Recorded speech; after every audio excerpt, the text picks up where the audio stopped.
What's up, everybody? Welcome into another episode of A Nichols Worth. Alongside that side, Jovan Alford.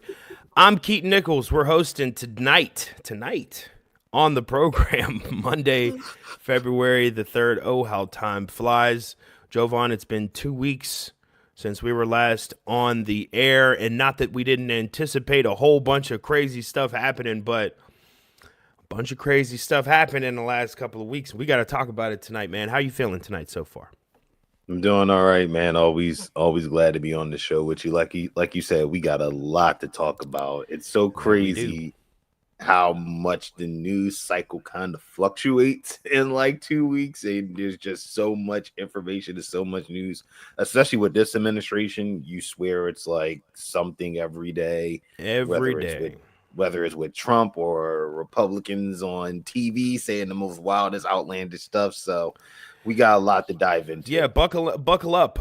It's going to be quite a ride, both this show and the next 4 years, depending on how you look at it. It kind of reminds me, Jovan, in 2017 is when I was blessed enough to make my radio debut there in the great city of Philadelphia. And it was also at that point, just 2 weeks before President Trump would be inaugurated the first time in 2016. And it was kind of the same sort of energy coming into 2017, where it was like, well, we don't know what's really going to happen next year.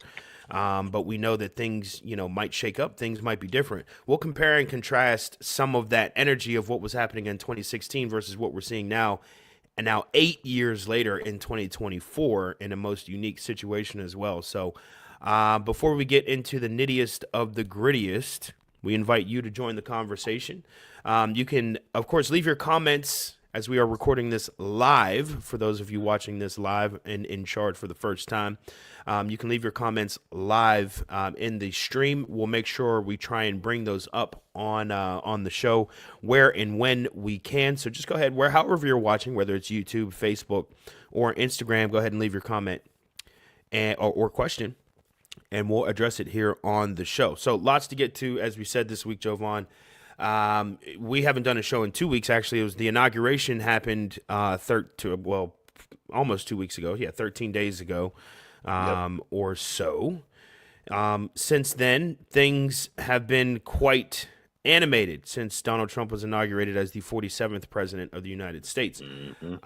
Just a few of the headlines, Jovan. I'm just going to read a few of these off, and we'll get back to some of these in a little bit more detail. But since the inauguration, tariffs have been levied against Canada, Mexico, and China. Some of those have been walked back, but again, we'll get into that in just a second. Elon Musk has assumed his role at the Department of Government Efficiency. It's a stupid sort of thing, but it's, they call it Doge, like the coin. But anyway, his role has expanded and has gotten quite detailed with who he is now locking out of their jobs and out of their systems, as well as he now has access to sensitive user data.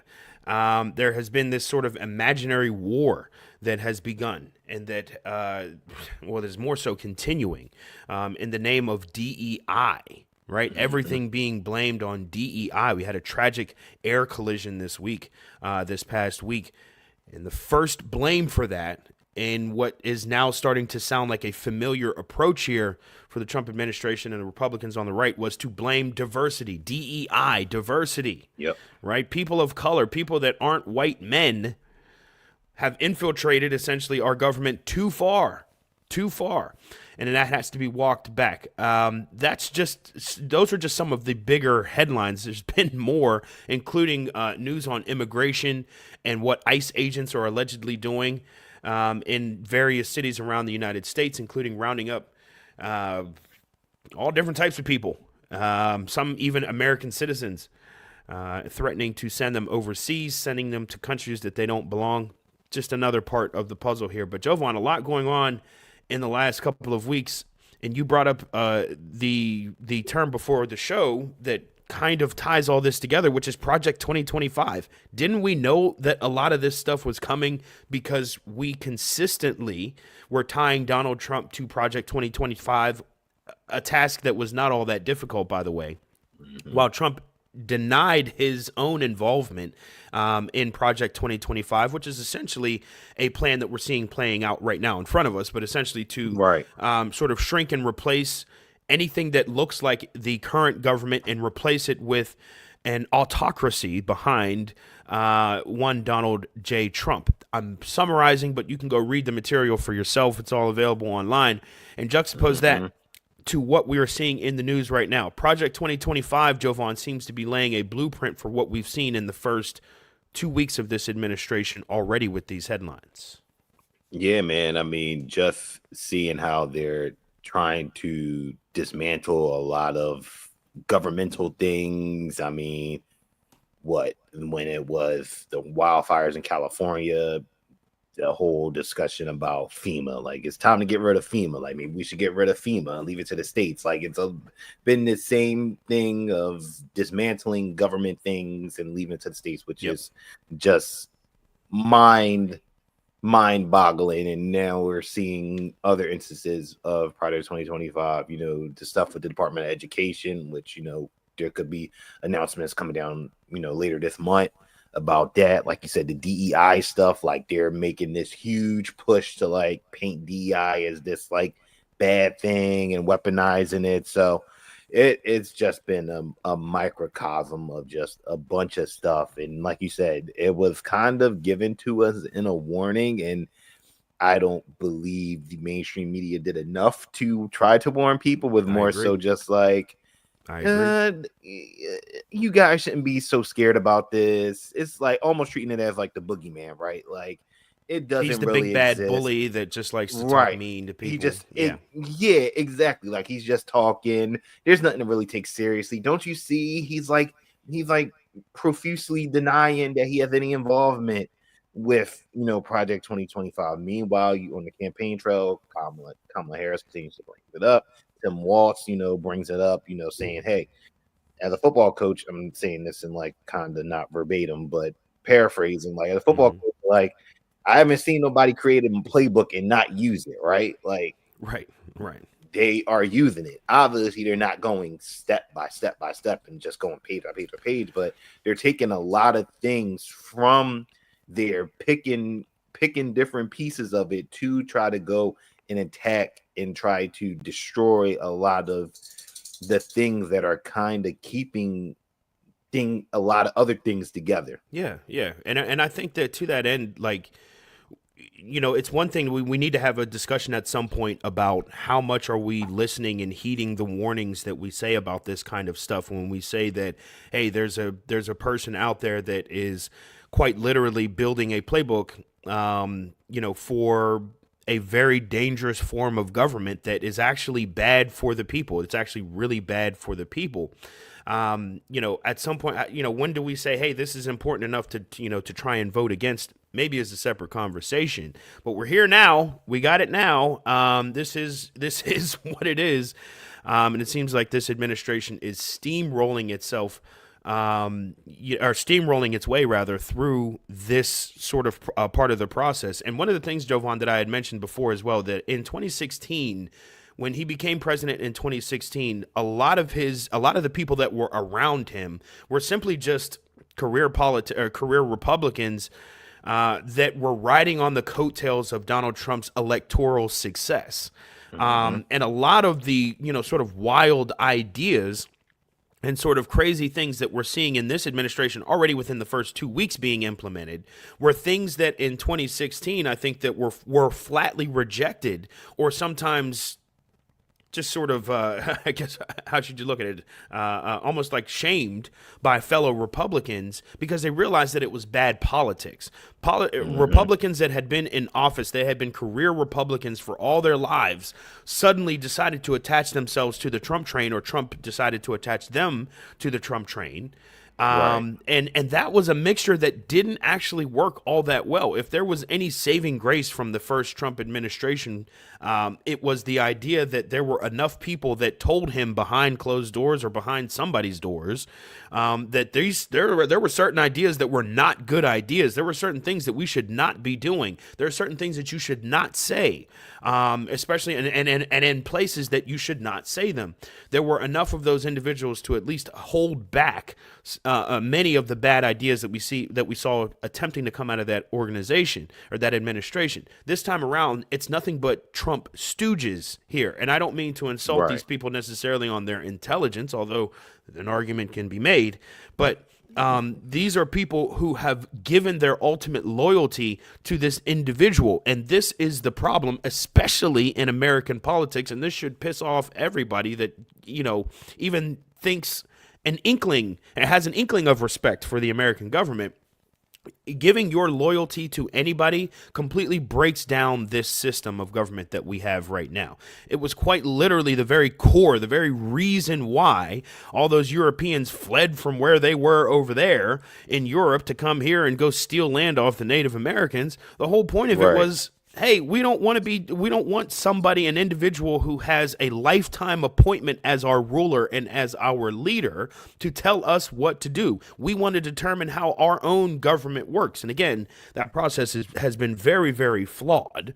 Hmm. I certainly, am well aware of that, but at least that was the intent, right? And so to Right. see in this era of politics, many people in the conservative side of things start to almost regress back to the sort of ideology that many Europeans ran away from to come over here and destroy the people that were here and establish a country here is incredible to me. It's just like, it's a weird kind of full circle sort of moment, but that's exactly what we're seeing happening right now. And that's exactly why it's such a disaster. Exactly why these sort of loyalties were not made or were not established in government before this, because it just doesn't work in the system. And we're seeing a lot of loyalists that are behind him now in 2024, Donald Trump, that is, Hmm. that were not behind him, or that a group of loyalists that didn't even exist in Hmm. 2016 that's now really holding the door open for Trump to go through and implement a lot of really Yep. bad and crazy ideas.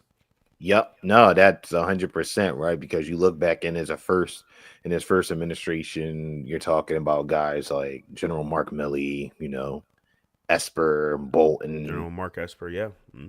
I'm trying to think. Rex Tillerson, Hmm. who he fired, right? Like Yeah. Mike Yeah. Pence, like Come on, you Jeff can just Sessions. We can go down the yeah, line. I mean, there are just a ton Bill of these Barr. individuals, Bill Barr, who were career conservatives, entire career conservatives, and who, as Trump began to ascend the ranks, this is what I need people to understand about why, it helps understand what we're seeing right now, because people are saying, well, why isn't anybody doing anything? Why is nobody stopping this? Well, this is why. The Republicans have dug their own grave. They have made their own bed, and whatever Yep. phrase that you want to put on it, they got to lay in it Yep. at this point. They're As going Donald Trump, mhm.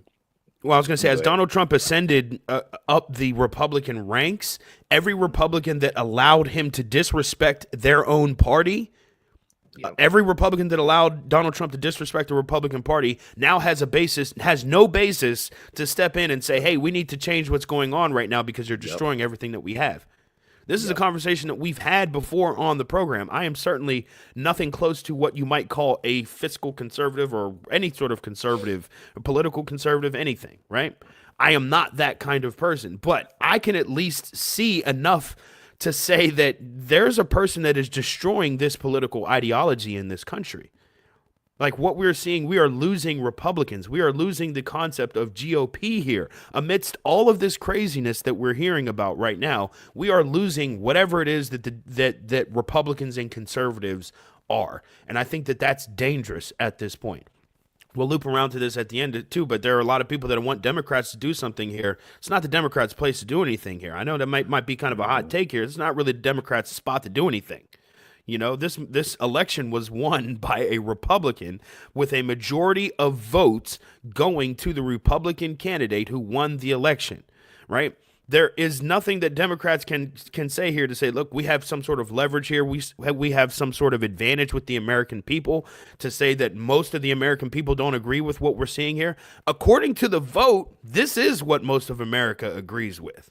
Right, this is what most of America wants, and we can certainly make an argument that says Democrats got to do better, man. They got to present something a little bit better for the people to vote for. But at the same time, there became very obvious realities back in November and before November that were obvious realities that we're talking about here that existed on one side of that political aisle that made it absolutely inconceivable to cast a vote for that side. Granted, we might not have liked and might not have been huge fans of what the Democrats were doing, but what was happening on the other side threatened to quite literally break the country down. And look at us now. The country seems to be in a state where it could be broken down very quickly, too, by the way, based upon these very sharp actions.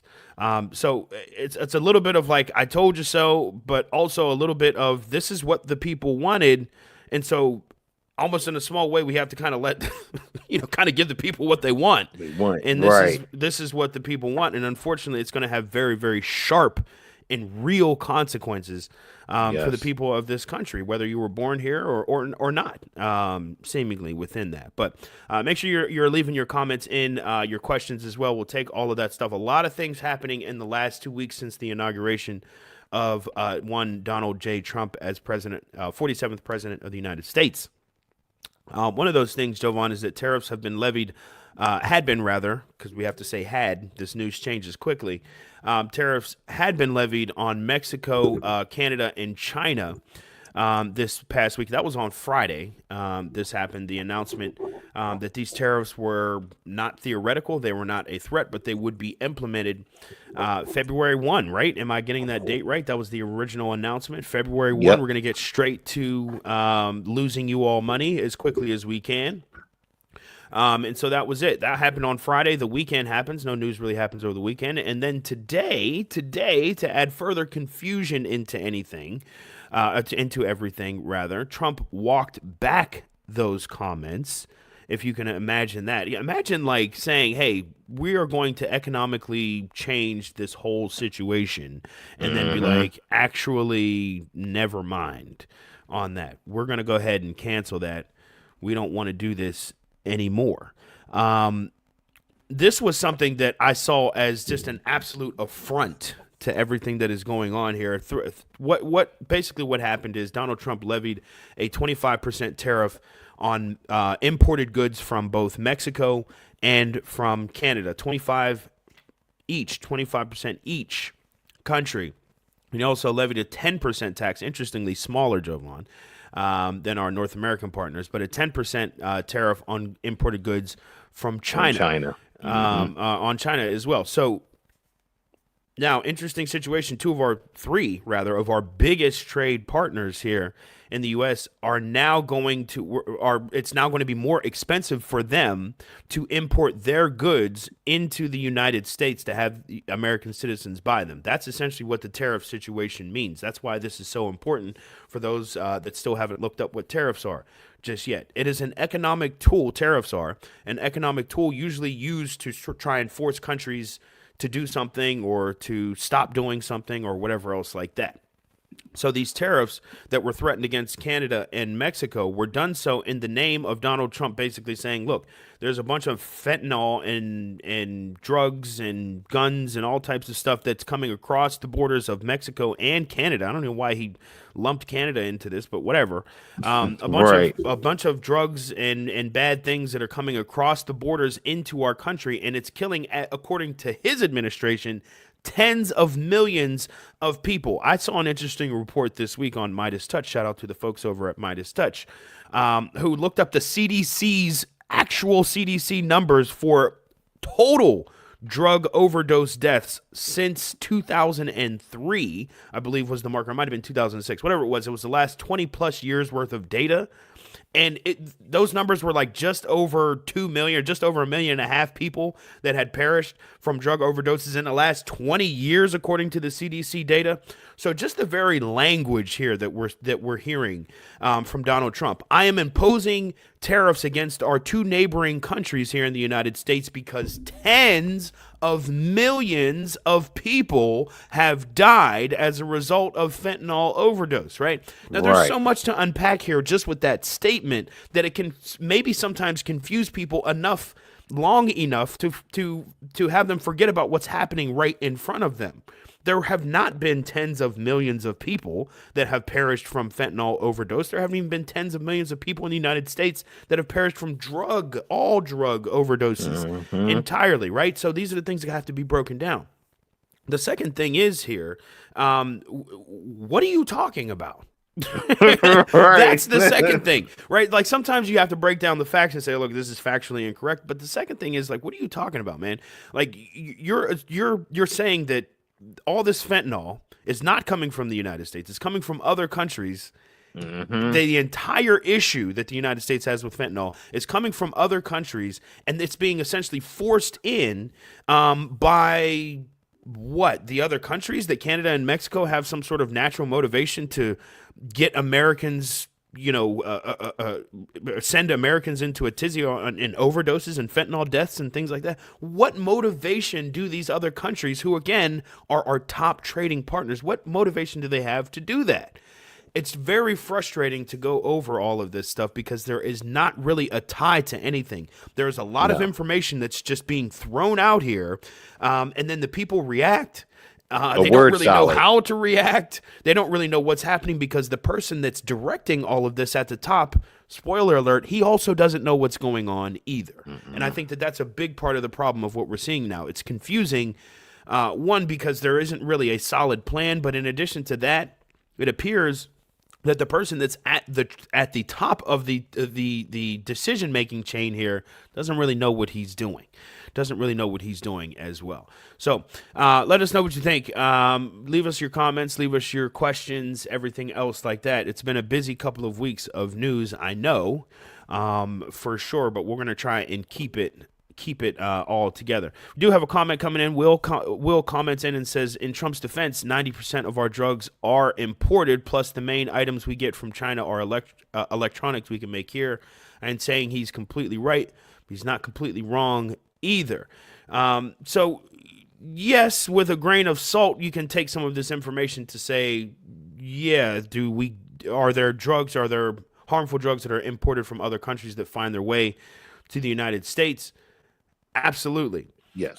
This is a part of, where the discussion gets interesting right here, right? We started out by saying that Trump justified this not by saying that there were some drugs and that some people were affected by this. He said tens of millions of people have died, not been affected, died due to fentanyl overdoses in this country, a sentiment that was then echoed again by his press secretary the next day because people were like, surely you didn't really say that. No, and then his press secretary the next day doubled down on that. This is the issue. We're not saying that Trump is lying about drugs being imported. What he's doing is creating a huge lie out of a small situation to justify something that has nothing to do with fentanyl, drugs, immigration, anything else like that. That's the biggest thing that we're trying to say here. And to that point, Will, this is what draws a lot of people into what he's saying, right? Like if he says, well, there's drugs in our country. Yeah, there are drugs in our country that come from other places. And I think that's where a lot of people kind of stop the conversation right there. Right. It kind of ends right there. So the political action that he's taken against Mexico or against Canada, levying these taxes or these tariffs and things like that, he's going to make it seem like I'm doing this because of the tens of millions of people. I'm telling you, there's tens of millions of people that have died because of this. And if there truly were tens of millions of people that died from fentanyl overdoses largely due to drugs that came from Mexico or Canada, by all means, bring out all the big guns in that case, because that would be quite literally 3% or so of our population that would be dying due to fentanyl. Can you understand how crazy that is? 3%, 3 to 5% of our that's just not true. It's not true. However, if it was true, if people do believe him that there are tens of millions of people that are dying as a result of these fentanyl overdoses, perhaps it will be justification enough for him to take some sort of severe and illegal, by the way, political action against our allies. That's the bigger issue here. That is the biggest issue, I think, in all of this, is understanding that this is not hyperbole. This is not like a conversation on a talk Right. show or anything else like that. This is an individual who is responsible for the safety and the security and the prosperity, hopefully, of all of the American people, right?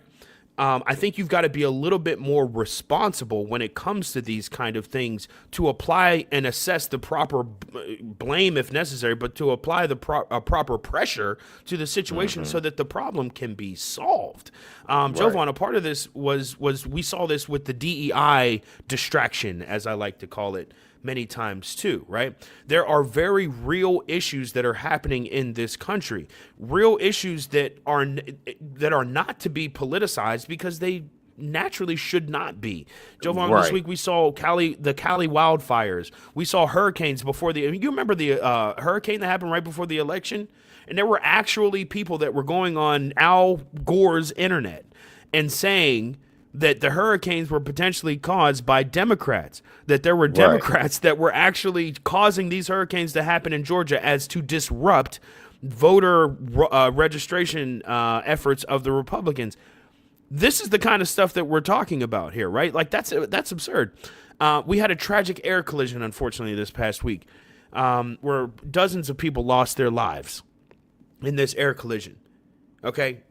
We're going to ignore for the fact, which is a big thank you, by the way, but we're going to ignore for the fact that Donald Trump gutted the FAA from the top down as soon as he arrived in Washington. Again, we're going to ignore that fact. But for just a moment, the Republicans had an opportunity to do something good. What did they do? In the following press conference, just moments after making this announcement,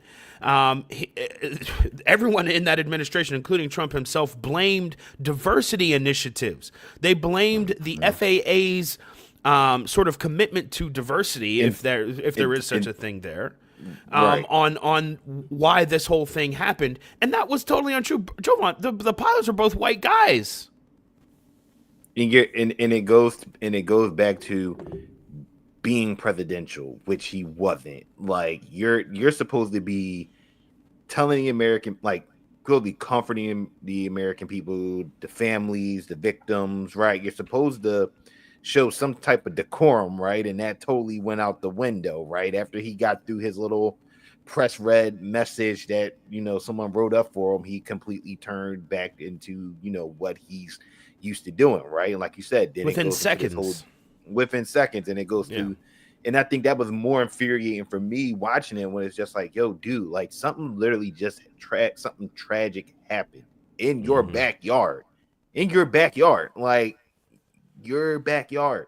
Something happens, this tragedy happens, and the first thing you do, it's the next day you're read off the press message statement, and then it goes from that to DEI, and you're blaming Biden, you're blaming Obama, even though Obama hasn't been in office since 2016.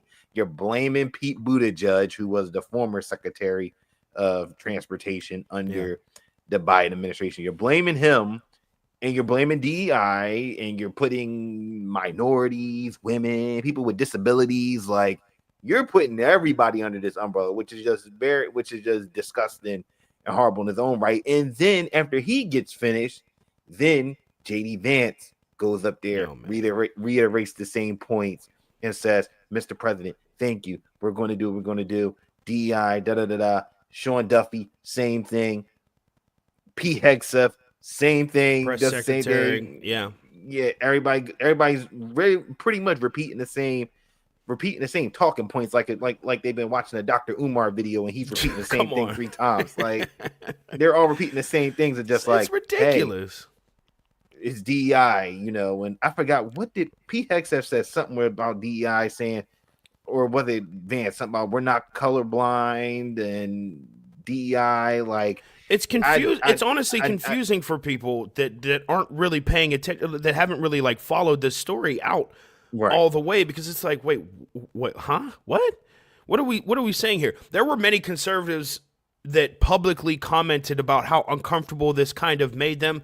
I don't necessarily buy into a huge portion of that. Like, If this kind of thing bothered you, that Trump would react to a major national disaster like this, if you are so Right. peeved by this now, you knew that this is who he was back in November and before. So I Yes. don't think that we should be I don't think it's a big deal to see other conservatives being like, "Well, I don't know if he should have said that or if he should have done that." But what it really becomes is absolutely a ridiculous thing to be discussing within the framework of that press conference, right? Which was, hey, we need to talk about what just happened. Many people lost their lives. I'm sure, obviously, an investigation will be done here, but we need to assure people, for example, that it's still safe to fly. And But you know, just at a very basic level. but even the comment where I think the reporter asked him, he was like, one of the reporters asked him was like, "So are you going to go visit the crash site? Where the first responders at, things like that." And he made some statement where he was like, "Yeah, I'm not going to go swimming down there." Like, it's just Weird. just weird and just ignorance. Like, Yeah. you have families grieving for a tragic accident that affects so many people across the country and across the world, right? And you can't figure it out, but instead you create this, again, boogeyman of DEI. Like, it's DEI's fault that this happened. I want folks to also understand like what is being said here when we say that DEI is being blamed for this, right? It's the concept that what the Republicans I got to stop saying that too, because it's not really all Republicans. What the MAGA people want you to understand, what they want you to try and look at this as, is that due to, and we talked about this 2 shows ago, Jovan, due to how the country has moved in the last 15 years or so, let's say since Barack Obama showed up to the party 17 years ago, the way that the country has been moving since then has pushed towards this idea that women, people of color, immigrants, people who are not straight, part of the LGBTQ community. These are individuals who were formerly pushed towards the fringes of society. Barack Obama shows up, and due to many other things that were not just Barack Obama, but due to many things that happened at the time, those groups of people were, instead of being pushed towards the fringes of society and damn near out of society, we're now being brought into the forefront in many cases of things. You had those affected groups of people, so women, gays, lesbians, transgender people, black people, other people of color, immigrants, right? You had all of these people that were hosting shows and that were showing up in media and that were, becoming presidents of organizations. And you started seeing more of these differing cultures showing up in America, and everybody started freaking out.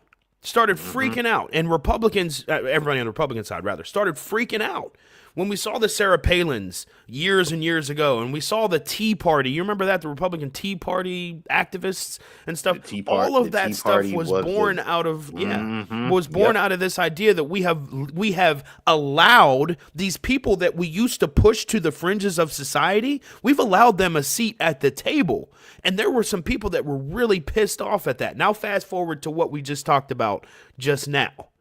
Right? When something like a tragic air accident, right, is now being blamed on the idea that this wouldn't have happened, right, if we wouldn't have opened our doors up to diversity so much. What happened was when we became a more diverse nation, when we became more accepting of diversity in this nation, we became a weaker nation at the same time. That's the message that's trying to be put across here by the Republican Party and by many in the MAGA, sect of it, is essentially, as a diverse country, the more that we allow those fringe groups, quote unquote, those minority groups, the more that we allow them a seat at the table, the weaker a country we become. While for years, the message was through unity, we have strength, right? Our diversity is our strength. Instead, we're seeing the quite polar opposite reaction happening right now, saying that the more diverse that we are, the weaker the country a weaker the country that we are. And that message is being implemented again and again in the Trump administration. And I think that that's Yep. the wrong direction for what America is. America is a country, quite literally, of immigrants. Let me say this for the people in the back. If you are not Native American, like real Native American, then you are an immigrant to this country. You or your family are an immigrant to this country. It's not yours, okay? It's not yours, people. So the idea that a diverse country is a weaker country, to me, is a backdoor. It's a diet version. It's the junior version of saying, we kind of think that the people that came over here, the white men that came over here and took things over, should be in control. And everyone else can go kick rocks as far as we're concerned. Diversity is not a real thing. What makes us strong is having more white men in positions of power so that they can run things and everyone else can go listen to them. And that is, to me, the same exact thing as saying diversity makes us weak, right? Like diversity is tearing us apart. What are you talking about, man? We've had immigrants being the diverse majority in this country since this country was called a country. And I just think that it's painfully ironic of what's happening right now. And it's going to continue to get more diverse. It's not going to get less diverse. Like, let's be real. Like, the country is continuing to get more diverse than you would think. That's a good thing, right? But there's this movement brewing of we have to reject that, right? We have to reject diversity. We have to reject, and we have to apply pressure to not only what we're doing in political office, but we have to apply pressure to these companies and these stores and trying to push them to be like, maybe you should get rid of your DEI. And some places are doing it more than others, but it's this real big push in the way that they're using DEI. I think who said it? I think Van Lathan said it, where he was like, DEI, it's like the new N word, but it's worse. Like, come on, yeah, he's not wrong with that because DEI is being weaponized, not to only hurt black people, but like you said, Keaton, everybody else under that umbrella. Like, and it's not going to get better. Like, they're going to continue to use it as this rallying cry. Like you said, we saw it with the wildfires. We saw it, with the tragic air collision. Like, this is a thing that's going to continue to keep. They're going to continue to keep using as this pseudo rallying cry. Yeah, it's basically what it is. Now, a bigger test that I'd like to know is what is the reaction from the American people, right? Like, we kind of knew that this was what his stance was beforehand, but we are now seeing these policies being implemented and in action right now. So, like, what's the reaction? Do the American people support this too? Do the American people feel like diversity also makes us weaker? Right? Depending on, because that's just out of their mouths. That's coming from them. I'm not, do the American people feel that diversity makes us weaker? Does the diverse American public feel like diversity makes us weaker? It's another way of asking that question. What do you think? Let me know what you think in the comment section down below. A couple people checking in. We appreciate you. The Erics, both of them checking in. Eric and Eric both commenting in. Eric W says, how do we feel about the tariffs he just put on Mexico and Canada, 25% and 10% to China? Just touched on this a little bit earlier. I love the other Eric's response to this as well. He did walk them back within 30 days. That is true. Or for 30 days, rather. That is true. He walked them back within 2 days, I guess, if we're being technical. But to Eric Nixon's point here, yes, this is probably just announced today, like probably not too long ago, that he was like, just kidding, guys, on the tariffs. Because he saw the stock market. Yeah, and Jovan, you mentioned this before the show.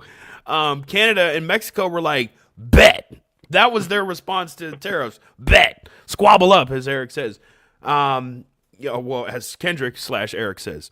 But at the end of the day, I mean, that's really what happened. We touched on this at the top of the show for a second, but yeah, 25% tariffs against Mexico and Canada is probably somewhere between a tremendously terrible and an absolutely awful idea. It would absolutely, and if it goes into place, it will absolutely make everyday products tremendously more expensive. Not just Canadian bacon, folks. But there's a lot that comes back and forth over across that border, and including with Mexico too. Yeah, in Canada, and they are were ready to go all in with this, like based off of what Prime Minister Justin Trudeau said in his press conference on Saturday night. Yep. This is a press conference on Saturday night. Come on, Basically, a politician came to work on Saturday to say, "No, I need to say something." You know, it's pretty right. serious. Need to say something. We are serious. We are going to put our foot down and basically say, like, okay, you're doing tariffs. Well, then we'll do tariffs on you. We'll do Period. tariffs on you back. And we'll also tell our people in our country to not buy American stuff. We Period. We're will not going to make also or contracts with American or right. with American companies either. Right. We'll also tell our people to not go down and travel for vacation Come on. in in He said, "We got America. plenty of woods up here. You can go get yourself a campfire Meanwhile, the or hang out at the meanwhile lake." meanwhile the premier in Ontario, Doug Ford, was even going to the extent of potentially throwing out the idea of cutting off power to Come some on. states that get out of Canada. So Yeah. they Doug were not Ford, by the playing. way, who is a Trump guy. That's a Trump guy. A Canadian Trump guy is saying this is like, oh man, this guy is out of pocket, to the point where we are now retaliating. That's what happened. That's what happened. He messed around and found out. So the idea that tariffs rather can be levied against a major trade partner is a very bad idea if you don't have any end game in mind. And Jovan, this is a part of the conversation we had before the show as well.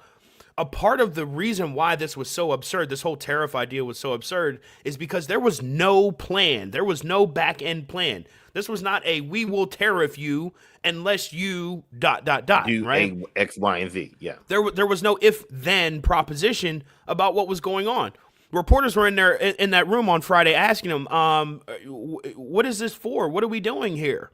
What's the whole idea behind the tariffs? And Trump was simply like, no, there is no end to them. There is no, there's nothing that I think the specific question that was asked, is there anything that Mexico and Canada can do to, prevent these tariffs from being implemented? And he says, no, there's nothing that they can do. We are going to implement this and, quote, see what happens. See what happens. This is in and of itself a poor political strategy because while what tariffs are a political tool to be used against other countries. If you essentially said, I'm going to use this against you, and you have no reason why you're using it against them, you're just being a jerk, basically.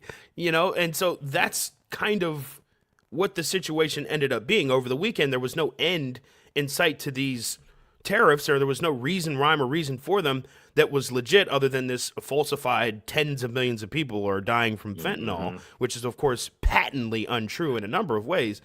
But besides that, there was no reason to do this. So over the weekend, the markets are all reacting to what's going on, and suddenly now this is now walked back by the Trump administration, almost to no. I almost want to say, Jovan, to no surprise, just based upon like it was almost like know. the TikTok. It was almost like the TikTok thing, right? TikTok goes down, and then not even 24 hours later, right? It's back up. We're working with President Trump, even though it wasn't inaugurated yet. We're working on it to get back up. He sees the response from both Mexico and Canada, basically, like you said, saying we ain't playing no games. Like it is what it is at this point. Then he sees the stock market in Monday morning saying otherwise, yeah, like right. This ain't good, right? And by the way, he's holding the bag for this. Not only is he holding the bag for this, but Trump is somebody that likes to take credit where he doesn't even deserve the credit, and necessarily in this situation, he's built his way to the point now where things that happen, good or bad or otherwise, are now completely in his cart. And he's going to have to pay for it at the end of the transaction or abandon the cart, which is also going to look bad as well. So that's a that's a very real portion of what's going on right now. To that point, Eric, is that this stuff is walked back, and to that point, how many more of these plans and these threats, essentially, that he's levied are actually going to go through, and how many of them is he just waiting to get a reaction out of somebody before repealing, or before taking them back, before walking back his comments or walking back his threats? That's what I'd like to see, moving forward. How serious is he about this stuff, or is he just in this for play? I mean, he's threatening South Africa at this point, so that's that's next up on the list. South Africa's now on the list. I mean, he talked about it on Truth Social, talking about how South Africa is confiscating land and treating certain classes of people very badly. Radical left media doesn't want it. So come on, man. Like, just finding something else to try to move that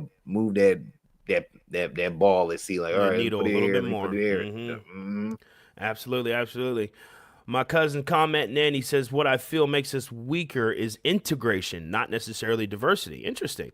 What I mean by this is the amount of deals and games we cut and play with other countries. It's not the people, but it's the biz.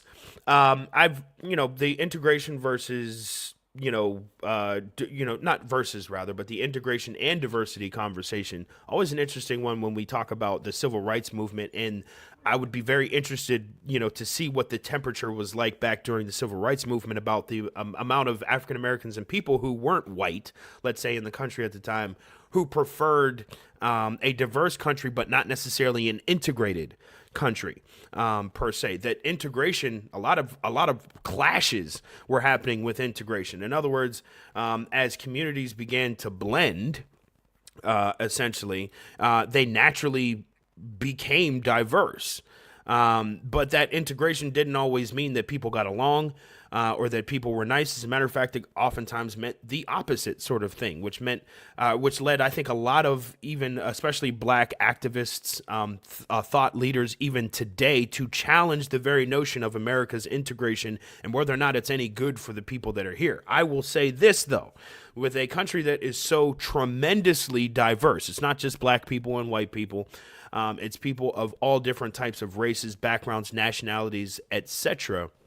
I think that diversity does make us stronger because we claim to be a country for everyone. It'd be different if we claimed as a country to be a country of something else, right? But we do claim to be a country of one. We claim to be united on a lot of these issues as well. And I've been missing out on the Instagram comments. I apologize. We'll get right back to those. As I said, I think that makes us stronger. I think the integration aspect of it has to do with the United States being a part of a global economy, a global sort of effort of things. That whether or not we like it or not, the United States has become a centerpiece, a keystone, it's a global power. Of global power, exactly. Not saying that America runs the whole show, even though it seems like Republicans think that.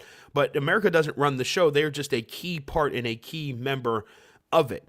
And to also say that there is criticism that was due of the United States and how they've handled themselves politically overseas before the Trump administration is an absolutely relevant conversation and one that we should absolutely have because we do want to become better world citizens and things like that. All I'm saying is what we're seeing right now certainly isn't doing any favors to the United States and the reputation of how they look all around the world as well. So keep up with the comments as well. I can't display the Instagram comments here. I don't think so. So I'm going to have to do my best to just read them off. We have King Ingram who comments in on Instagram. First of all, he says two light-skinned brothers with glasses and Scully's talking real talk. I didn't realize we're both on the Skull Gang today. Right. That was purely by accident, but King Ingram, I appreciate you commenting in. He also goes on to say the Republican Party allowed the loonies to take over before, and I do agree that the people voted for this and that the people who voted for this have to handle this. What do you all think? Or do you think that there is an overall plan for all of this deregulation and stoppage of government programs?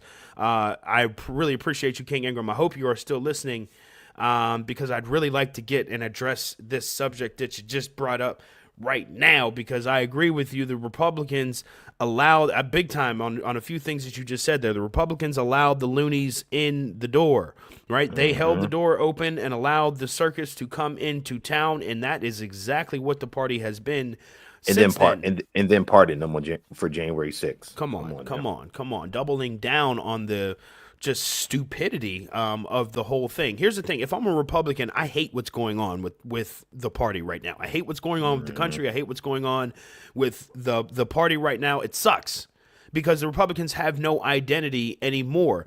Being a loyalist to one Donald J. Trump is not the same as being a conservative, a political conservative. I don't have anything wrong. I don't see anything wrong with being a political conservative. It's not the way that I think about things, but I don't see anything wrong with somebody being conservative in the way that they approach issues and subjects and problems and things like that. I do have a problem with somebody being a loyalist to an individual man in the American system of politics. I'm not cool with that. I'm not cool with that. And I don't think that anybody should be cool with that. And if I'm a Republican, I'm seeing that that's what's happened to my party, and I'm upset. I'm sorry. I'm a little pissed off that this is the version of the party that we have right now. If I'm a Democrat, I'm not too happy either, but that's a separate podcast. But all of this stuff kind of breaks down, in this idea that, like, yeah, we are being sold the short end of the stick here, but we as a country, as a whole, even though I maybe didn't support this, through my vote or through my initiatives and things like that, that I am a part of a voting collective that overall decided that this is what they wanted. And I thought, we mentioned this in some of the shows post-election, but I thought that this vote was really sort of a message to politicians as a whole that says that something's got to change here. Neither of these two choices appear to be appealing to the people, and that's whatever. But the fact that one of these choices didn't appear to be the dangerous villain to the American fiber of things is a little bit disturbing to me. The fact that we didn't see one of these options as being totally unqualifiable for president of the United States. I'm not saying that Kamala Harris would have been, the best, president in all the world, but we had to see that the other side had these sort of plans in motion for the country, and we did not. We did not pass that test as a country, and here we are in this spot at this time. And in this situation, no, it is not up to the Democrats to fix what's going on. The Democrats have no power in what's going on. The power is all on the Republican side. Right on the Republican side, and that means that the power is all within Trump's hands because the Republicans have no control over Trump. Trump has no respect for the Republicans. And if there's any proof that you needed of this, by the way, over this past week, one of the things that happened that we didn't mention, Donald Trump referred to one Fox News, no, I did not stutter, Fox News, as Rupert Murdoch's fake news. Fake news. Fox News. Did we ever think that we would see the day that Donald Trump would refer to Fox News, the the propaganda network of one Donald Trump? Did you ever think that he would denounce them as fake news? Well, the reason why that's happening is because he doesn't care about Republicans. He doesn't care about conservatism. He doesn't care about any of that stuff. And the Democrats have no power because they think that, somebody does. So I guess. He also said, what do we think about this plan to deregulate and stop the government programs? It's a terrible idea. It's an absolutely terrible idea. You can't just gut the government. I mean, it sounds like such an absurd idea. You gut the government. You destroy tons of systems and checks and balances. They have really old things together. Goes out the door. Absolutely. Goes out the door. People don't realize how important the government is until they go bye-bye, right? Right. Trump keeps talking about, and Elon Musk as well, keeps referring to the shrinking of the government. We want to shrink the size of the U.S. government. That is not entirely true at all. What's happening here is a replacement theory, a replacement strategy going on. We're going to get everyone who currently serves in government positions out and replace those people with the people that we want. And oh my gosh, Jovan, I mean, this was almost written verbatim into Project 2025, almost verbatim into Project 2025. Replace civil servants with Trump loyalists. Yep. Okay, it's a very simple concept, and it's happening right in front of us. It's a terrible idea. It's going to hurt everybody. It's hard for me to be like, well, it's going to hurt conservatives and hurt liberals. No, this is why we should stop using these terms to describe what's happening in politics right now. These are still things, they happen, but we should stop using the left, right, conservative, liberal, all this stuff. We should stop because I think that the people are kind of deciding that they are not largely conservative or Republican because those words have been associated with political parties. I'm talking about the Democrats and Republicans that have just been piss poor and awful. Flat out, both sides of the aisle have been absolutely trash. But what we are seeing in front of us right now is not a left versus right thing. This is an authoritarianism thing. This is an autocracy type of thing, a humanity type of thing. There are people who are going to suffer, who are going to starve, who are not going to have places for their kids to go whenever they go to work if they still have a job at the end of the day. These are the kind of issues that we are talking about here. Not like, well, is the price of, coffee going to go up 25 cents here? That's not the only thing on the board here. Real people are going to be affected in a real way, and I really need people to understand the severity of all of this. We are not speaking in hyperbole here. For those that don't understand what that means, we are not making up stories to make this sound big and exciting and scary, for everyone involved here. That's not what it's about. The only way that we lose this country, whatever that we have left of this country at this point, is if we all, the people, sit by and allow this to happen. We are the last line of defense in a democratic nation. The people are the last line of defense to fix what we have going on. If we allow this to continue to become the norm and take over everything, we will lose the country that we have. We can change the political atmosphere that we have in this country without breaking it down and destroying it on some molecular level that becomes bad for everyone involved, whether you're Republican, Democrat, poor, rich, or otherwise. Well, if you're rich, I guess you'll be okay. But anyway, let us know what you think in the comment section. I guess we're almost out of time. Shoot, I didn't even see that. Sorry, we're getting wrapped up in the conversation here. One more from Leon here. He says, how confident are you in Trump's ability to attain peace across the world? Are we too deep into policy to turn back on war funding? To answer the first part of your question, I am 0.00% confident in Trump's ability to attain. Now, you used a good word there, attain peace across the world, because as you might know, the world's not necessarily in a state of peace now. Just a point of note here, an editor's note here as well.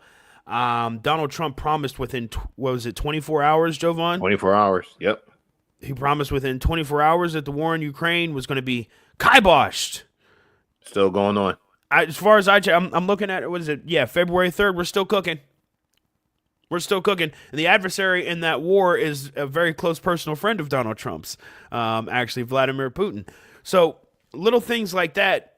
I had zero confidence coming in. He then makes this empty promise, I'm going to end the war in Ukraine in 24 hours. He then essentially starts all these conflicts by his commentary about things that he says about what he wants to do in Panama, Greenland, in Europe, Mexico, Canada. He's still on the Panama thing, by the way. Still on the Panama thing. He spoke about that on Sunday stupid. night. He's still on there. Still on it. Wants to rename the Gulf of Mexico the Gulf of America. So when it comes to, if are we too deep into policy to turn back on war funding? I think it's a totally separate issue from the disaster that I think Trump is bringing to international relations right now. Excuse me. I think that is the bigger issue. We had issues before, as I admitted. Presidents of the past have been less than stellar handling and making everybody happy within world negotiations, within world politics, I would say. So I am not saying that prior problems are Trump's fault per se, other than from 2016 to 2020. But what I'm saying is I think he is bringing more issues into an already issue-filled room, if that makes any sense, which would give me less confidence that our war funding, which is a big issue for a lot of people in this country, how much money we spend on defense, spending essentially. I don't think that problem is necessarily going to get any better. If anything, I think the issue will get murkier.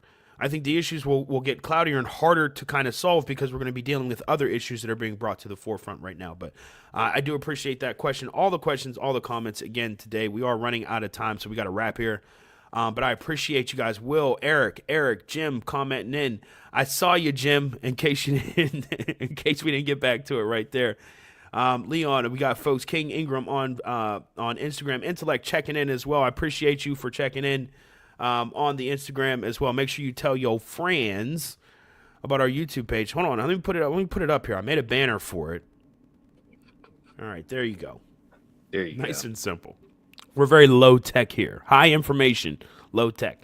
Follow along on YouTube. You can actually check out some of our past episodes that Jovan and I have done here on the A Nicholsworth Pod. If you search, go to YouTube, search A Nicholsworth or A Nicholsworth Pod, however you want to look at that. You'll see the image and the likeness, all of that good stuff as well. So go check us out. Subscribe. It would really do us a huge favor if you could do that as well. So that way you'll keep track. And even if you forget an episode, you can still catch it later. So that's the good news. Jovan, Alfred, anything else coming from your side, your direction over there?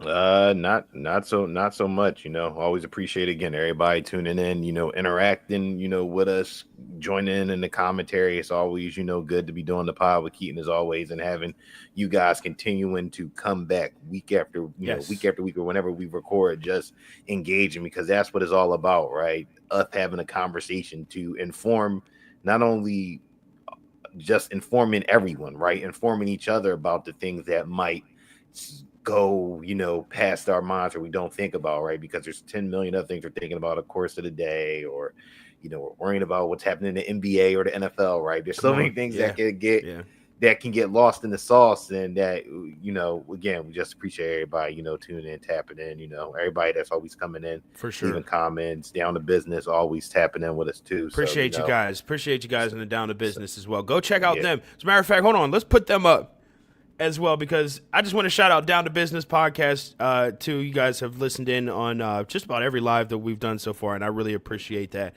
So go check them out too. Down the number 2 Business podcast, also on YouTube. It's a great place to learn and grow as well. Thank you so much again for everyone for joining us on the program. We'll be back again very soon right here on the program with another A Nicholsworth. Until then, we'll see you later. Peace.